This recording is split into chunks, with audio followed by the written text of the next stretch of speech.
Ben ritrovati dalla redazione. Le prime tubature mai passate sotto il Portovecchio sono state interrate dietro al magazzino 26 a Trieste, incassate nelle trincee e ricoperte da un sottile strato di conglomerato fresco. I pozzetti sporgono di una ventina di centimetri dal tracciato in asfalto, dando un'idea del livello sul quale tra 2 anni correrà il futuro viale monumentale. I lavori procedono secondo programma, precisano l'assessore Lisa Lodi e il RUP incaricato Giulio Bernetti, tirando una riga sui principali interventi pubblici in corso. A Gorizia e Nova Gorizia è il nuovo Bomba Day, le persone, ben 1167, hanno dovuto lasciare la propria abitazione nel quartiere di Montesanto, mentre dall'altro lato del confine sono stati interessati 3.025 cittadini di Nova Gorizia per un totale di 4.192 persone evacuate per permettere agli artificieri del NUS, l'unità statale slovena per la protezione degli ordigni inesplosi, di neutralizzare l'ultima bomba riemersa alla fine di settembre nell'area della Transalpina. Le operazioni di disinnesco della bomba d'aereo di fabbricazione britannica si sono iniziate alle 10, si sono concluse mezz'ora più tardi.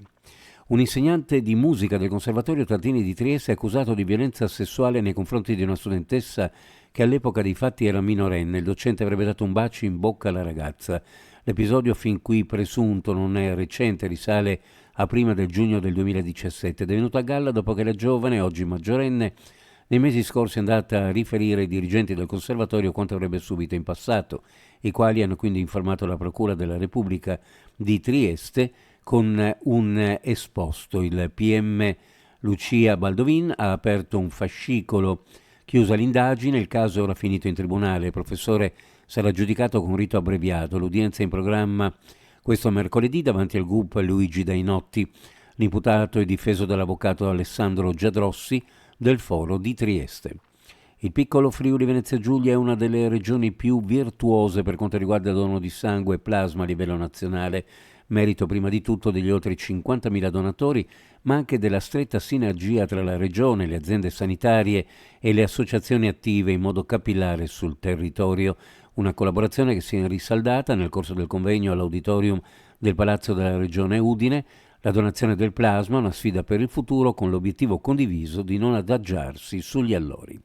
Uno sguardo alle previsioni meteorologiche, ampie e schiarite a partire da est con cielo in prevalenza sereno o poco nuvoloso, nel pomeriggio sulla zona montana cielo variabile, specie verso Alpi e Prealpi Carniche, sulla fascia orientale buona moderata in attenuazione nel pomeriggio.